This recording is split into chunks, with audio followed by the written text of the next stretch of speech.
I don't get it. It beats me. I don't understand some of these modern Marxists. And some of them call themselves trained Marxists, quote unquote.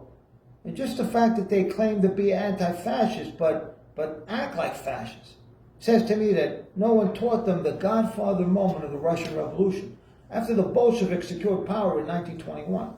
Vladimir Lenin sought the help of his trusted protege, Nikolai Bukharin, to plan for a better country between 1921 until Lenin's death in 1924. It was during that time that Lenin delivered the Godfather moment of the Russian Revolution to Bukharin. So imagine being in the big scene between Marlon Brando's Vito Corleone and Al Pacino's Michael Corleone, and transposing it into Russian history with Lenin as Don Corleone and Bukharin as Michael. So physically ailing Lenin, it says, where's Nikolai? Where's Nikolai Bukharin? Nikolai, thank you for visiting me at my bedside. You never know, people outside my room trying to set me up. Nikolai, as you know, you've been my protege, my boy wonder, my brain trust. You're like a son to me. You spoke out against cancel culture, and I respect that about you. As you know, we can't impose this communism thing. We can't force this stuff on people. We gotta ease up on the iron-fisted, top-down stuff. Now, let's face it, Karl Marx, even he said that socialism, communism, it's gonna happen naturally.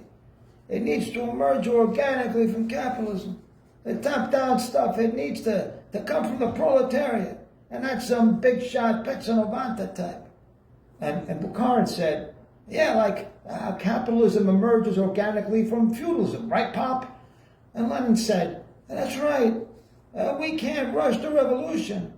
And I don't want you to get mixed up in this business, but I want you to carry that out, that economic plan of yours, your vision for our society, and let the chips fall where they may.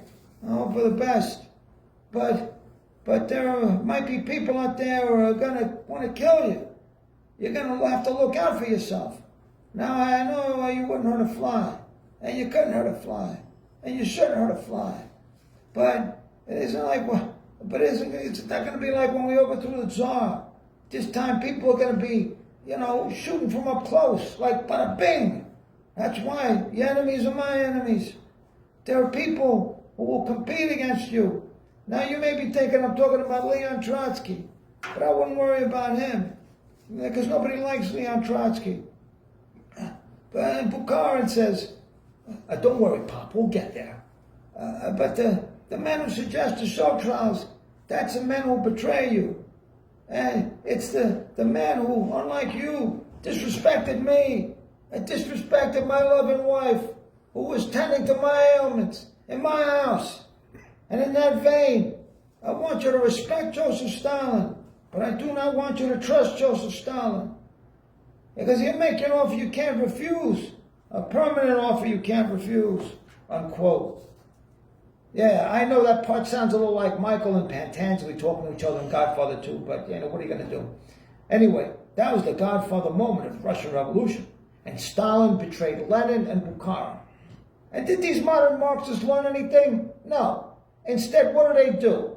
They have top-down solutions from billionaire globalist elite paying off a mass revolutionary wannabes who fancy themselves as trained Marxists, maybe skimming off the top to buy themselves a mansion.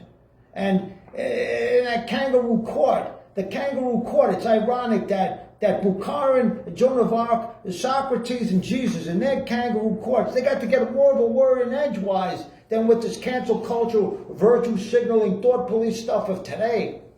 And see what happens when universities that they don't teach the Godfather moment of the Russian Revolution? You know what I say?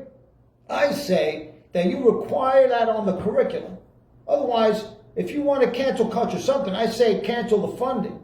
That's like making them an offer they can't refuse. That's like teaching them a lesson. The lesson being the Godfather moment of the Russian Revolution. I'm just saying.